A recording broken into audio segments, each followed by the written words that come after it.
A paz de Deus, amadas, como que vocês estão? Espero que vocês estejam bem, que a paz do nosso Senhor Jesus esteja sempre reinando no seu lar, na sua vida e na sua família. Amadas, hoje eu vim falar com vocês um pouco mais do que tanto aflige as pessoas no dia de hoje, que é a preguiça. Na Bíblia, tanto o descanso é destacado como algo importante, quanto a preguiça é destacado como um pecado e algo para ser evitado. Já nos faz entender que descansar não faz da gente preguiçosos. Pelo contrário, é necessário. Mas quem é o preguiçoso então, amadas? É a pessoa que vive a vida descansando daquilo que ela nem chegou a fazer. O preguiçoso é aquele que vive para o descanso, é aquele que vive deixando para depois, é aquele que vive evitando o trabalho. E isso é totalmente diferente daquela pessoa que trabalhou e depois foi tirar o seu merecido descanso. Então a gente tem que entender que descansar não é viver de maneira preguiçosa.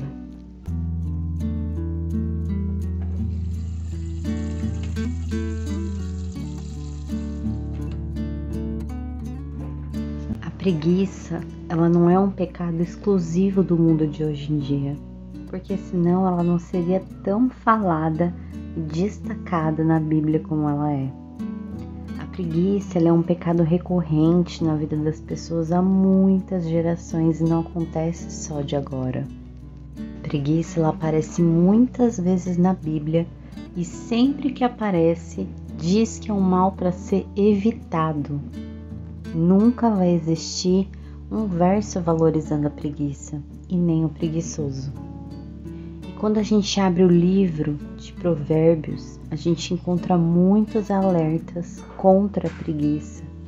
Ler Provérbios alerta a gente muito a como fugir da preguiça. Em Provérbios, capítulo 6, versículo 9 ao 11, diz assim: Ó preguiçoso, até quando vai ficar deitado? Quando se levantará do seu sono?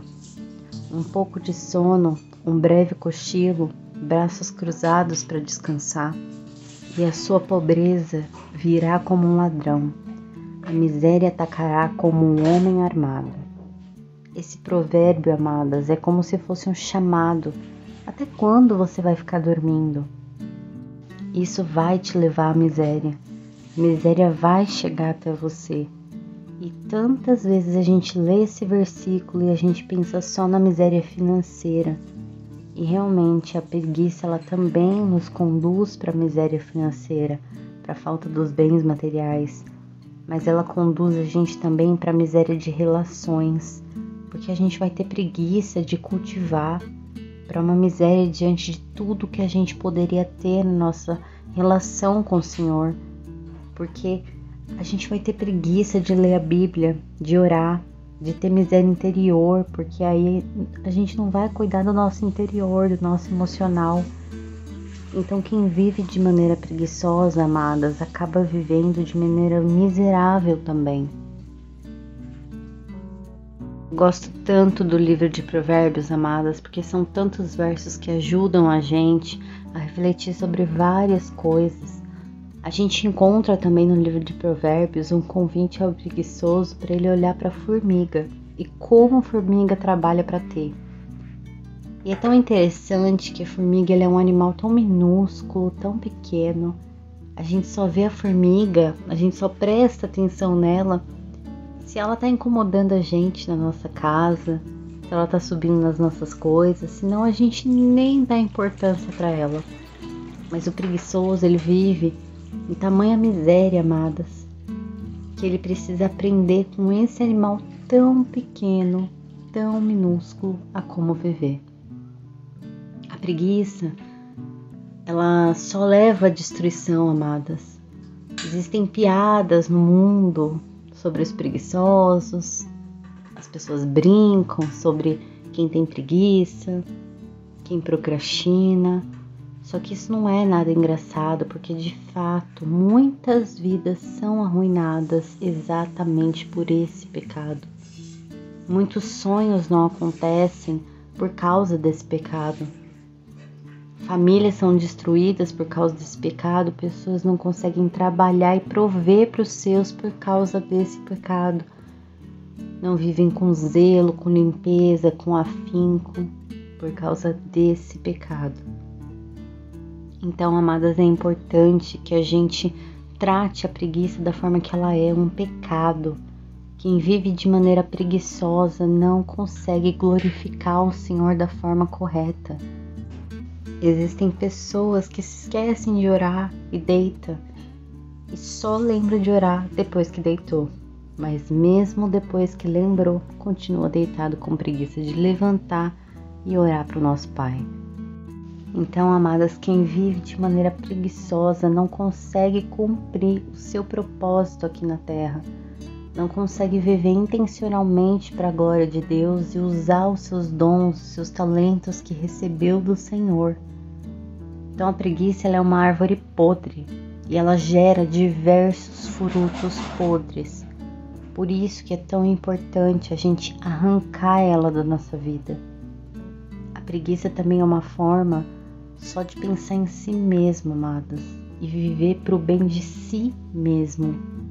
Mas o apóstolo Paulo diz em Filipenses capítulo 2, versículo 3 e 4, a gente vê escrito bem assim: não façam nada por interesse pessoal ou vaidade, mas por humildade, cada um considerando os outros superior a si mesmo, não tendo em vista somente os seus próprios interesses, mas também os dos outros.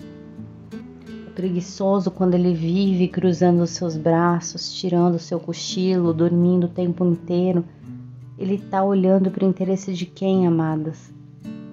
Está olhando para o seu próprio interesse, para o seu próprio desejo momentâneo. Ele não olha para si mesmo e se pergunta: o que eu posso fazer hoje para o bem das pessoas? Como que eu posso usar o que o Senhor me deu? Como que eu posso cuidar mais das outras pessoas? Não, ele só está preocupado em se satisfazer, de se sentir bem.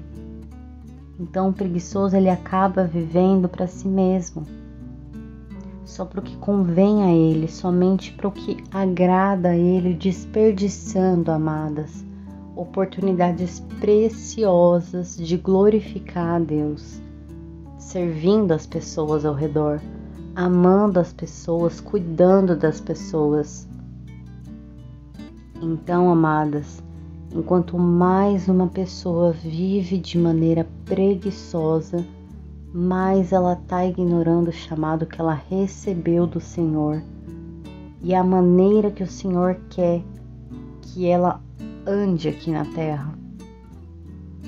Amada, se você, por exemplo, tem preguiça de limpar a sua casa, as pessoas que moram na sua casa junto com você vão viver em um lugar sujo. Se você tem preguiça de fazer o seu trabalho, você vai fazer um trabalho mal feito e a empresa que te paga pelo seu trabalho vai ter que lidar com a consequência de ter na empresa um trabalho mal feito, porque você teve preguiça. Então isso não atrapalha só a sua vida. A preguiça ela não atrapalha só você, mas ela atrapalha também a vida das pessoas que estão ao seu redor, que estão em volta de você, amadas. Nós somos chamados a servir aos outros também. E quando a gente é chamado a servir, a gente tem que sair desse lugar de só fazer o que eu quero, quando eu quero, e ceder à preguiça. Na própria criação do mundo, está na Bíblia, amadas. Deus trabalhou e depois descansou. E é esse exemplo que a gente tem que seguir. A gente tem que trabalhar e depois descansar. Nós temos que primeiro priorizar, amadas, um trabalho e depois zelar pelo nosso descanso. Porque descansar não é viver de maneira preguiçosa. Se você passar uma tarde gostosa no sofá, não significa que você é alguém preguiçoso.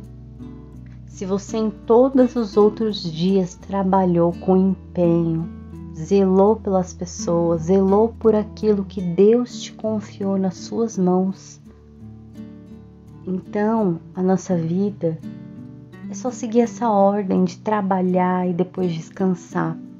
Porque se a gente inverter isso, amadas, aí sim a preguiça vira um problema nas nossas vidas. Mas se a gente trabalha, depois descansa, nós estamos cumprindo sim a vontade de Deus. Em Eclesiastes 9:10 diz assim: tudo o que vier às suas mãos para fazer, faça-o conforme as suas forças. Porque na sepultura, que é para o lugar onde vai, não há obra, nem projetos, nem conhecimento, nem sabedoria nenhuma. E amadas, todos os dias chegam coisas nas nossas mãos para a gente fazer. E são coisas que são agradáveis para o Senhor. Coisas que vão edificar, abençoar outras pessoas. E quando essas coisas chegam até a gente e a gente deixa elas de lado para tirar um cochilo, a gente já está agindo de maneira preguiçosa. Mas por outro lado, quando a gente recebe essas coisas nas nossas mãos, seja ajudar o aflito de alma, dar uma palavra amiga, fazer uma companhia para alguém, seja o que for, amadas, nós estamos sendo chamados por Deus para fazer essas coisas com a nossa força, com empenho, amor, com vontade, com dedicação. Então, seja o que for que tenha nas suas mãos hoje, faça com carinho, faça com amor, faça com exemplo, amadas. Porque depois vai ter tempo sim para zelar pelo seu descanso. Se você trabalhar bastante hoje, se você trabalhar na obra de Deus, nas coisas que o Senhor te manda fazer, você pode cansar. Se você trabalhar na sua casa, se você trabalhar para os seus familiares, ou no seu trabalho fora de casa, ou então, como eu vejo muitas amadas aqui, que trabalham fora de casa e trabalham dentro de casa também, muitas vezes ficam tristes, porque não tem aquele zelo total para poder cuidar de casa. Mas, amadas, é normal, esse nosso corpo cansa mesmo. Então, muitas vezes, se você ficar 7, 8, 9, 10 horas fora de casa, quando você chegar dentro de casa, você vai estar muito cansada, exausta e não vai conseguir cuidar 100% da sua casa.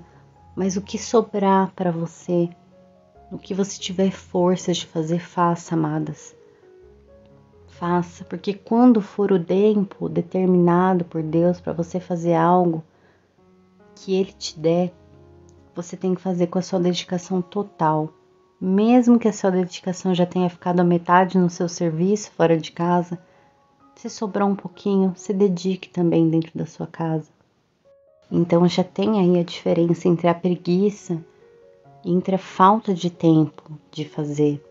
Não é porque você trabalha fora e você não está conseguindo dar conta das coisas de dentro de casa que você seja preguiçosa ou tenha menos carinho com a sua casa. Muitas vezes a gente não tem tempo de fazer tanta coisa que a gente tem para fazer nesse mundo. É muito diferente.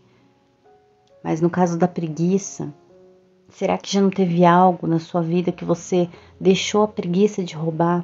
Será que já não tiveram coisas que chegaram nas suas mãos e que você deixou de cuidar, deixou de zelar porque escolheu trilhar o caminho da preguiça? Quantos sonhos podem ter ficado no papel porque infelizmente você escolheu a preguiça? Coisas que caíram das suas mãos porque você de maneira preguiçosa não se empenhou o suficiente para zelar por aquilo. A preguiça, ela nos rouba sonhos, oportunidades, ela rouba alegria. E nós não devemos, amadas, viver nutrindo um ladrão na nossa vida. Nós temos um propósito nessa terra que é viver para a glória de Deus.